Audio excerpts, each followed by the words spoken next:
3.5 billion people. That's not a typo. Nearly half the human population watched the 2018 FIFA World Cup, and most Americans had no idea it was even happening. That gap between the biggest event in human history and America's collective shrug is exactly what this video is about. Because in 2026, the World Cup lands on American soil. 11 US cities, hundreds of thousands of fans flying in from every corner of the planet. And if you don't understand why this thing matters, you're going to watch the whole world go absolutely insane in your own backyard and have no idea what you're looking at. So here's what we're going to do. I'm going to walk you through what this event actually is, why it makes grown adults across dozens of countries weep in the streets, why it dwarfs every sporting event America has ever produced, and why, right now, not in 5 years, right now, is the moment to finally get it. Let's start with the number, because it doesn't make sense until you really sit with it. 3.5 billion people, the 2018 World Cup. Combined viewership across the entire tournament.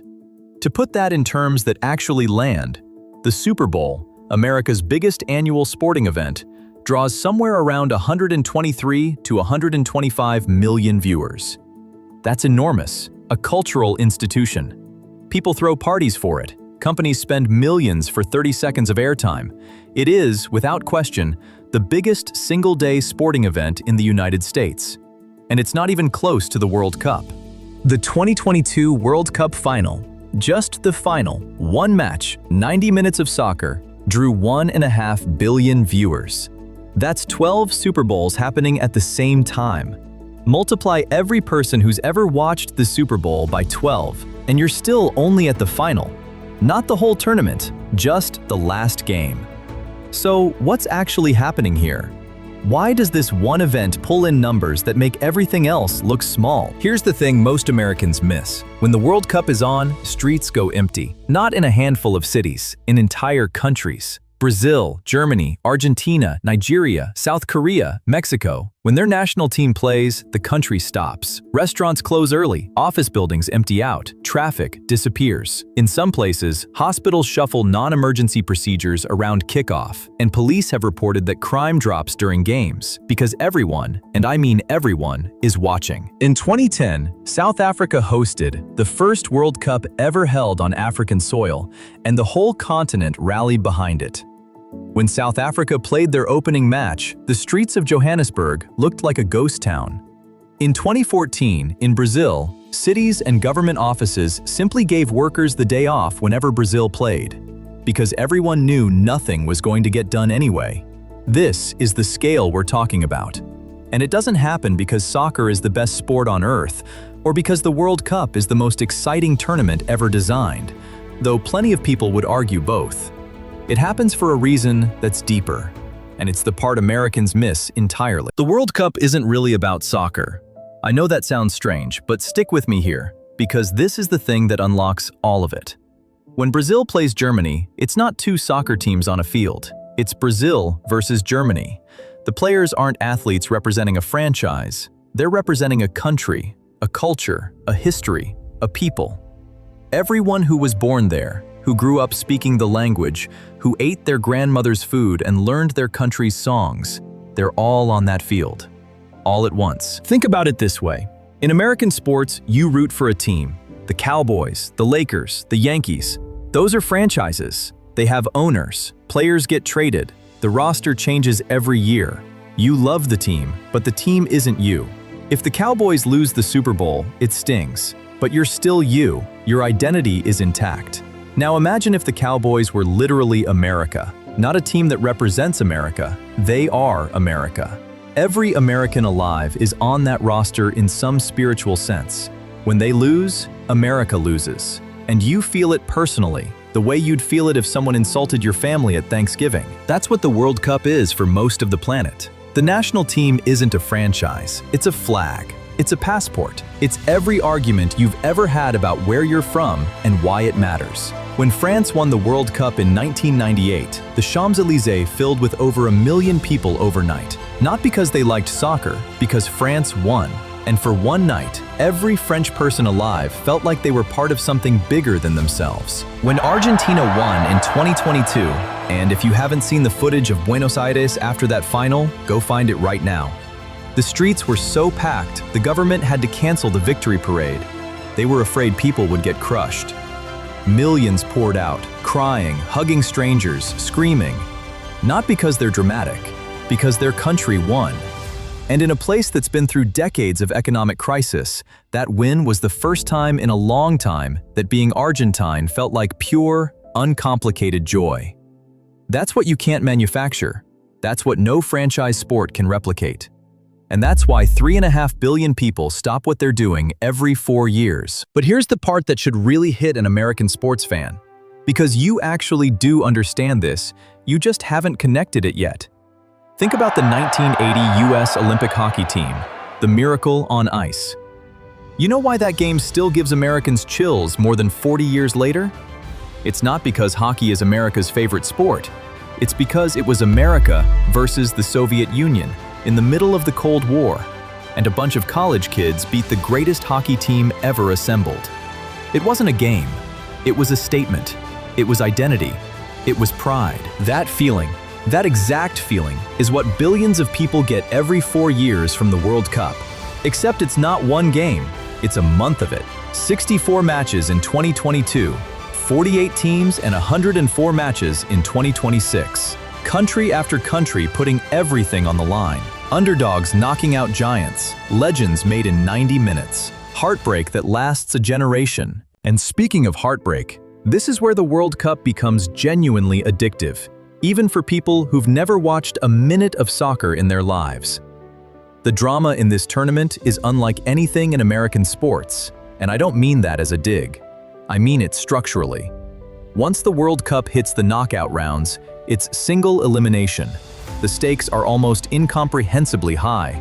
The margin for error is basically zero, and the sport itself in a way that makes chaos feel inevitable. In soccer, most matches end 1-0 or 2-1, sometimes nothing to nothing. Low scoring, right? Sounds boring to a fan raised on basketball scores of 110 to 107. But that's exactly what makes it the most tension-filled format in sports. Every single moment matters. Every shot, every defensive mistake, every set piece could be the only goal of the match. The pressure never releases. A team can dominate for 89 minutes, give up one goal, and lose. And when it does, the whole stadium and the whole country watching at home goes from celebration to devastation in about 4 seconds. Take 2022.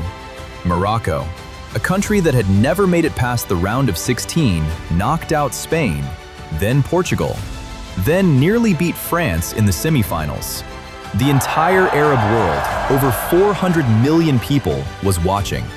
Not because they were all Morocco fans, because Morocco was carrying something. Proof that a country from North Africa could stand on that stage and beat the best teams in the world. When Morocco scored, fans in Cairo were crying. Fans in Riyadh were crying. Casablanca lost its mind. Or 2018, when Germany, defending world champions, one of the most dominant teams the sport has ever seen, got knocked out in the group stage. The first round.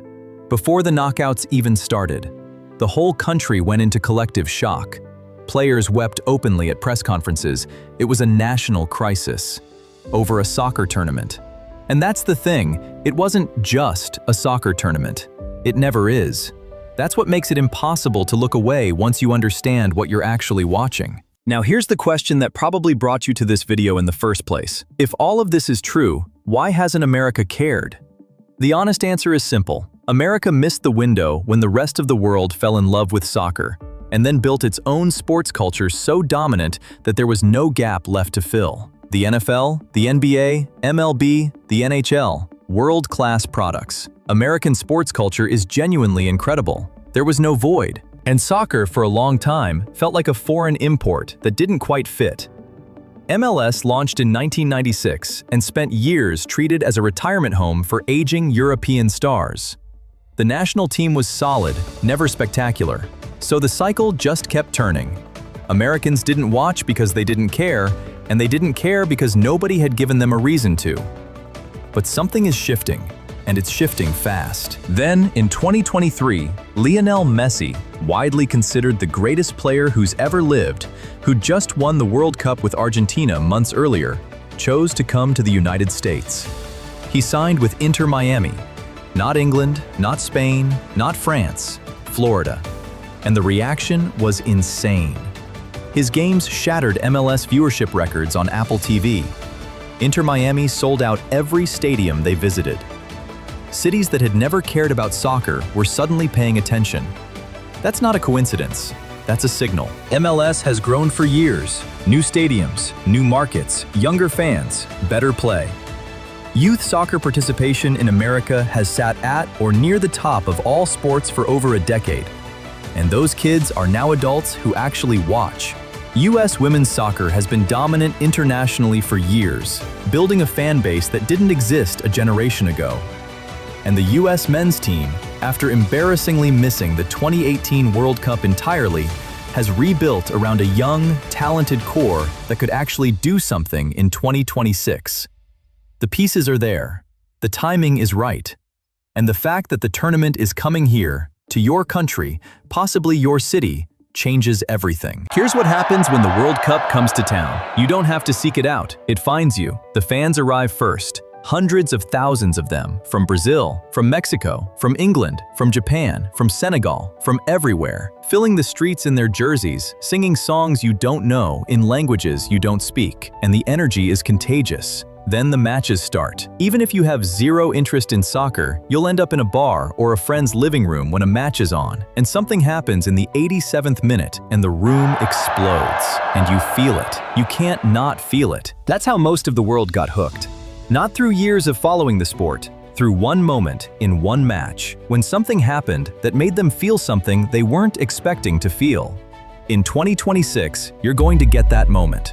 48 countries, 104 matches, 11 American cities. The best players on the planet playing for their countries in front of crowds that'll make an NFL stadium feel quiet. And for the first time, you don't have to fly to Brazil or Russia or Qatar to see it. It's here. So let me bring this full circle, because I want to make sure this actually lands. 3.5 billion people don't watch the World Cup because they're soccer fans. They watch it because it's the one moment every 4 years when their country, their actual country, not a franchise, not a brand, gets to compete on a level playing field with every other country on Earth. Rich nations and poor nations, big countries and tiny ones. Everyone gets the same 90 minutes. And in those 90 minutes, anything can happen. That's not a sports event, that's a human event. And the fact that it's happened every 4 years since 1930, pausing only for World War II, through economic collapses and political upheaval, and it only keeps growing. 3.5 billion in 2018, 1.5 billion for just the final in 2022, tells you something about what it means to people. America has been on the outside of that for a long time. Not because we don't love sports, clearly we do, but because we never needed it. We had our own thing, but our own thing was always ours. The World Cup is everyone's, and in 2026, everyone is coming here. If you've never watched a World Cup match, watch one. Pick a country you've got some connection to, your heritage, somewhere you've traveled, a place you've always been curious about. Watch them play, and pay attention not just to the game, but to the people watching it, the way they react, what it means to them. Because once you see the guy in the Brazil jersey crying into his hands, and you realize he's not crying over a game, but over something that goes all the way back to who he is and where he's from, you'll get it, and you won't be able to unsee it. If this made you see the World Cup differently, drop a comment and tell me where you're from and which country you're rooting for in 2026. I genuinely want to know, and it helps other people figure out who to watch too. And if you want to go deeper, I've got a video on the actual history of the World Cup, how it started, the wildest moments, the matches that changed countries. Watch that next. It'll make everything we just covered hit even harder. Subscribe if you want to be ready for 2026, because the world is coming, and this time, there's no excuse not to be watching.